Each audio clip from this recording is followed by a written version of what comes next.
ಇಲ್ಲಿ ನೀವು ನೋಡ್ತಿರೋ ನಾಯಿಯ ಬ್ರೀಡ್ನ ಹೆಸರು ಹಸ್ಕಿ. ಇವತ್ತಿನ ವಿಡಿಯೋದಲ್ಲಿ ಇದರ ಬಗ್ಗೆ ಎಲ್ಲಾ ಡೀಟೇಲ್ಸ್ ಅನ್ನು ನಿಮಗೆ ಹೇಳ್ತೇನೆ. ಸೊ ವಿಡಿಯೋನ ಸೇವ್ ಮಾಡ್ಕೊಳ್ಳಿ, ಫ್ಯೂಚರ್ ಅಲ್ಲಿ ಯೂಸ್ ಆಗ್ತದೆ. ಹಸ್ಕಿ ಬ್ರೀಡ್ನ ನಾಯಿಗಳನ್ನು ಚಳಿ ಪ್ರದೇಶದಲ್ಲಿ ಐಸ್ನ ಮೇಲೆ ಸ್ಲೆಜಸ್ ಅನ್ನು ಪುಲ್ ಮಾಡಲಿಕ್ಕೆ ಯೂಸ್ ಮಾಡ್ತಿದ್ರು.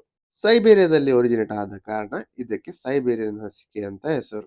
ಸ್ಲೆಜಸ್ ಎಳಿಲಿಕ್ಕೆ ಬ್ರೀಡ್ ಮಾಡಿದ ಕಾರಣ ಇವುಗಳಿಗೆ ತುಂಬಾ ಎನರ್ಜಿ ಇದೆ. ಸೊ ಇವುಗಳನ್ನು ಮನೆಯಲ್ಲಿ ಬಂದ್ ಮಾಡಿ ಇಟ್ಟಿದ್ರೆ ನಿಮ್ಮ ಮನೆಯ ಒಳಗೆ ಸತ್ಯನಾಶ ಮಾಡಿಬಿಡ್ತದೆ. ನೋಡ್ಲಿಕ್ಕೆ ಮೆಜೆಸ್ಟಿಕ್ ಆಗಿರ್ತದೆ, ಬಟ್ ಅದಕ್ಕೆ ತುಂಬಾನೇ ಅಟೆನ್ಷನ್ ಬೇಕು. ಬೇಕಾದಷ್ಟು ಅಟೆನ್ಷನ್ ಸಿಗ್ಲಿಲ್ಲ ಆದ್ರೆ ಮಗು ತರ ಕೂಗ್ಲಿಕ್ಕೆ ಸ್ಟಾರ್ಟ್ ಮಾಡ್ತದೆ.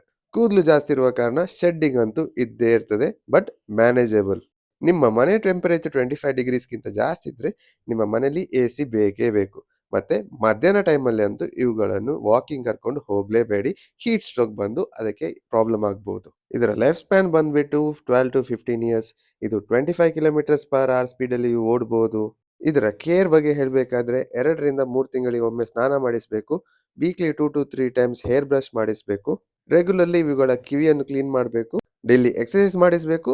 ಮತ್ತೆ ಅದರ ಜೊತೆ ಟೈಮ್ ಸ್ಪೆಂಡ್ ಮಾಡಬೇಕು. ಇಷ್ಟೆಲ್ಲ ನಿಮ್ಮಿಂದ ಆದ್ರೆ ಮಾತ್ರ ಹಸ್ಕಿಯನ್ನು ನೀವು ಮನೆಯಲ್ಲಿ ಸಾಕಿ. ಇಲ್ಲದಿದ್ರೆ ನೀವು ಸಾಕಬೇಡಿ. ಪೆಟ್ ರಿಲೇಟೆಡ್ ವಿಡಿಯೋಸ್ಗೆ ಫಾಲೋ ಮಾಡಲಿಕ್ಕೆ ಮರಿಬೇಡಿ.